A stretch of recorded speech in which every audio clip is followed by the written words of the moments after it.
the translation portion of our protein synthesis lecture now. So now we are going to be talking about the events that occur at the ribosome, right? Transcription all and all the post-transcriptional modifications to the primary transcript, all of that occurred in the nucleus, right?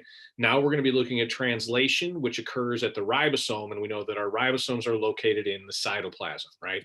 So the important new molecule that becomes involved here in translation is transfer RNA, tRNA, right? Which gets its name because it transfers amino acids from the cytoplasm where they're floating around freely to the ribosome itself. A tRNA molecule is about 80 nucleotides long, and at one end of the molecule, it has a specific site where an amino acid attaches. And then at another end is a specific 3-base sequence, which is going to base pair with its complementary codon in the mRNA molecule. Remember, a codon is that sequence of 3 bases with the instructions for one amino acid to be brought to the ribosome. The anticodon is the sequence of 3 bases that pairs up with the codon, and the anticodon is found on the tRNA molecule. So this is kind of a rendering of a tRNA molecule with its amino acid attachment site on one side and the anticodon, which would be complementary to a codon, on the other side of the molecule.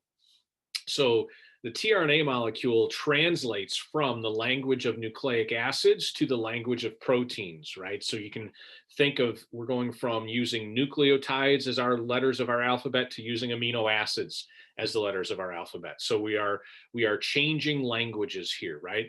Whereas before with transcription, when you transcribe something, you just copy it down, right? So with transcription, we went from DNA to RNA, right? So we're going from one molecule made of nucleotides to another molecule made of nucleotides. So we weren't changing languages, right? Languages.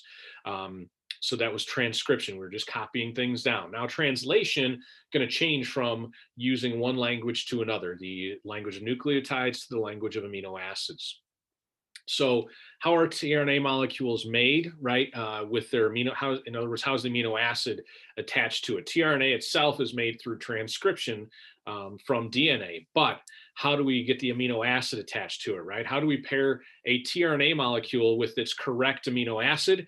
Well, of course, it's carried out by an enzyme, right? Aminoacyl tRNA synthetase is the name of the enzyme because these are considered to be, the technical name is aminoacyl transfer RNA is the technical name of the tRNA molecule. And synthetase tells you we're synthesizing, we're making, right? There are 20 different synthetases. Why does that make sense? There's 20 different amino acids, right? So here we see, this is our synthetase enzyme. Here is our amino acid. And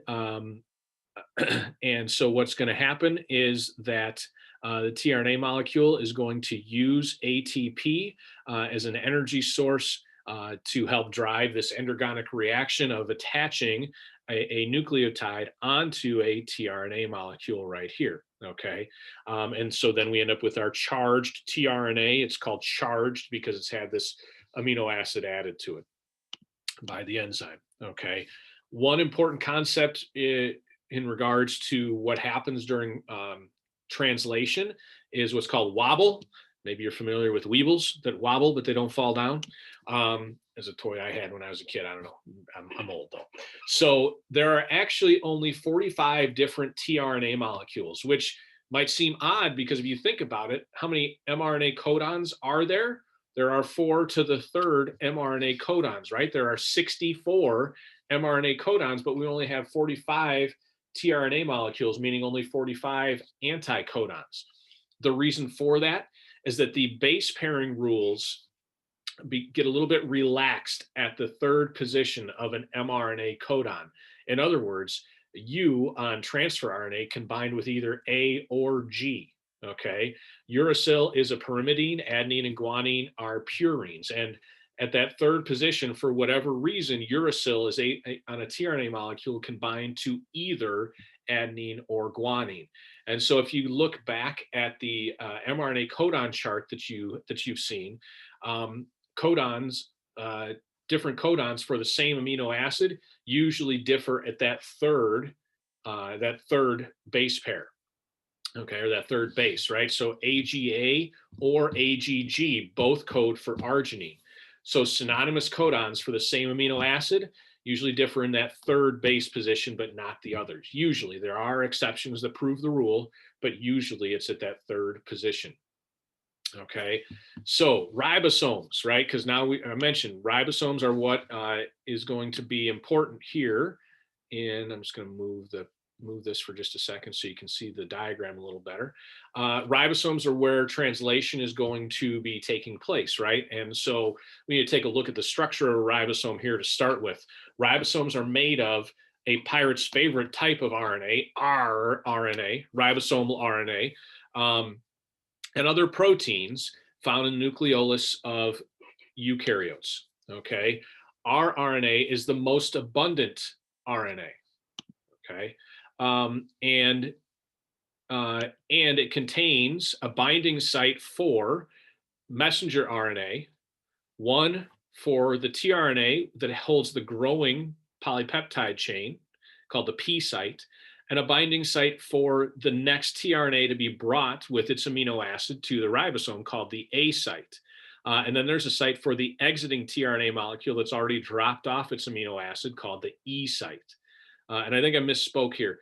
The ribosomes are not found in the nucleolus of eukaryotes. They are made in the nucleolus of eukaryotes. So the rRNA and proteins get put together by the nucleolus to build ribosomes. Okay, so prokaryotic and eukaryotic ribosomes differ just a little bit here, and they differ in their molecular composition. Prokaryotic ribosomes are smaller than eukaryotic ribosomes, and because they differ a little bit in their composition, some of the antibiotics you take to help you fight off bacterial infections actually work by attacking ribosomal or prokaryotic, by attacking prokaryotic ribosomes and not eukaryotic ribosomes. So they don't attack and destroy or affect your ribosomes, but they affect the ribosomes of the bacteria that's infecting you.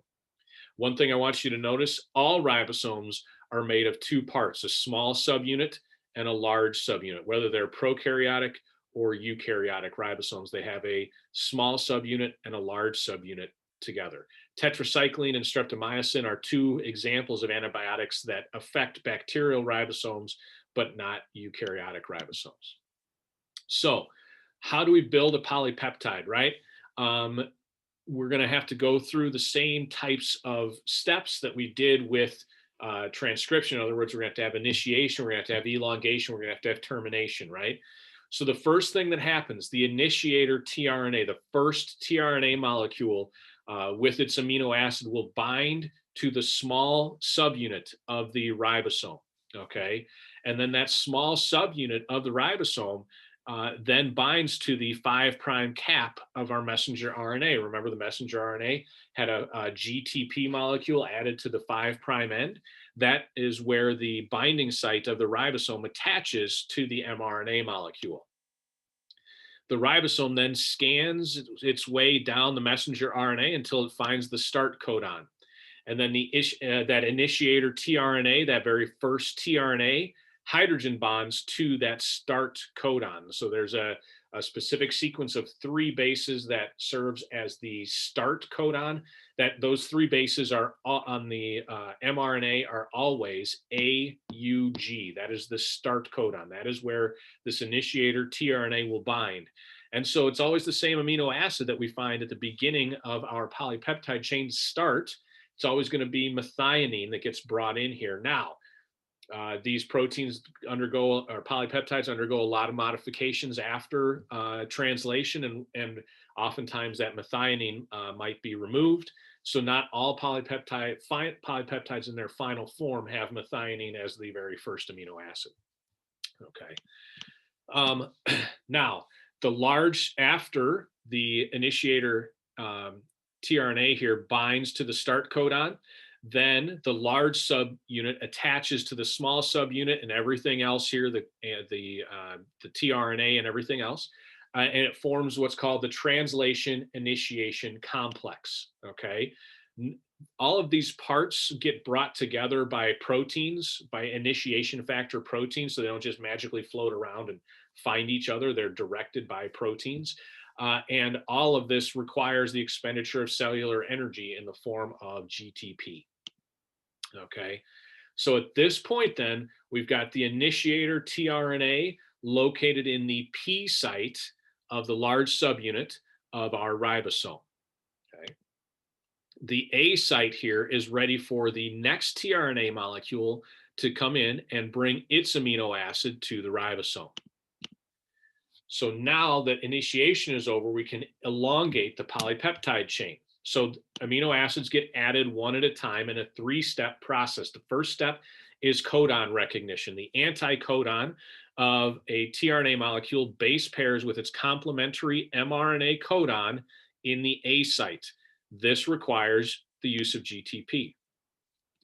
Go back there just a second, and you can pause it if you need to. I'm going to keep going.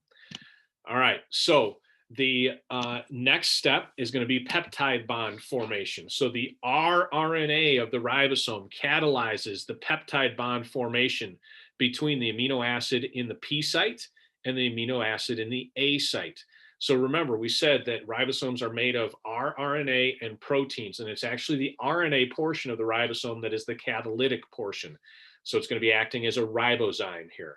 And we remember that the bonds between amino acids are called peptide bonds. Okay. Now, the next thing that happens is that this bond formation removes the amino acid that was in the P site and attaches it to the amino acid that's in the A site. So now we have a tRNA in the P site without an amino acid attached to it. And the growing polypeptide chain is now attached to the tRNA that's in the A site.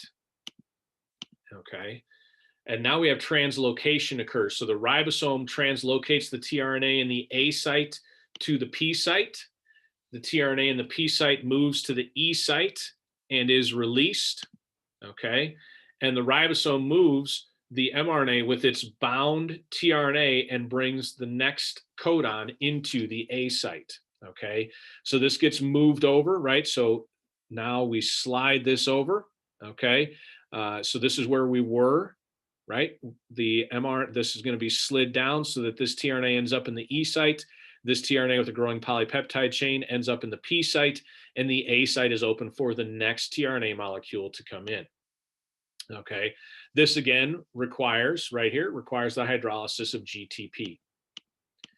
Finally, termination occurs. Okay. So elongation will continue until the stop codon reaches the A site. So there is a stop codon at the end of our gene here. All right. And the stop codon could be one of three different codons, all three that you see here, UAG, UAA, or UGA. Those are all stop codons. When that reaches the A site, a protein called a release factor binds in the A site. And now water binds to our growing the polypeptide chain that was attached to this tRNA here. So hydrolysis occurs. So that hydrolyzes the bond between the P site amino acid and its tRNA here. And so the translation assembly will then come apart, which requires the hydrolysis of two more GTP. Okay, so here we see that our polypeptide chain is completed. It has been released from the tRNA that was in the P site, and now this entire assembly of small subunit and release factor and messenger RNA and ribosome all come apart. Now, just like I mentioned that once one RNA polymerase starts transcribing a gene, another one can hop on and another one behind that. Well, once one ribosome starts translating a messenger RNA, another one can jump on behind it, and another one behind it, and another one behind it. And so we can produce multiple copies of proteins from a single mRNA molecule all at the same time too, okay? And this structure that you see in a cell sometimes with a messenger RNA molecule with a whole bunch of ribosomes attached to it, that would be called a polyribosome, right? And so this was obviously taken with an electron microscope. Ribosomes are much, much too small to see with a light microscope, and this would be a transmission electron microscope that allows you to see the ultrastructure of cells, right? The inside fine details of cells. Okay, and polyribosomes are found in both prokaryotes and eukaryotes. Now, once the polypeptide is being made, how does it end up where it's supposed to go? How does it end up in the cytoplasm, or how does it end up in the membrane? Okay, so when the polypeptide chain is being made, it coils up during its synthesis. And there are going to be some post-translational modifications. So when translation is done, there are going to be some changes made to the polypeptide. It can have lipids or carbohydrates added to it in the ER or in the Golgi. Okay, it could be cleaved into two pieces by an enzyme. We could have two separate polypeptides come together, right? So there are definitely going to be some modifications made to it. So our ribosomes, right? They're either bound to the ER or the nuclear membrane.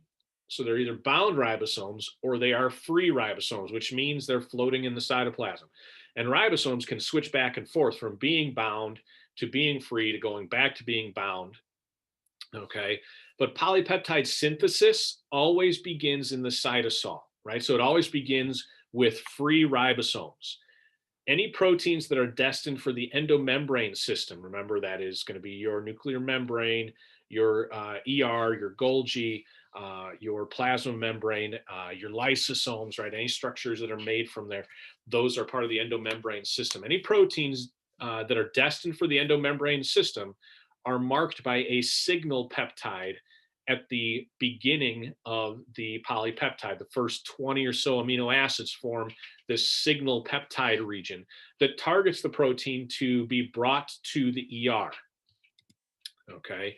So like I said, the signal peptide is about 20 amino acids long at the beginning of the polypeptide. And that signal peptide gets recognized by a protein RNA complex found in the cytoplasm called a signal recognition particle, an SRP.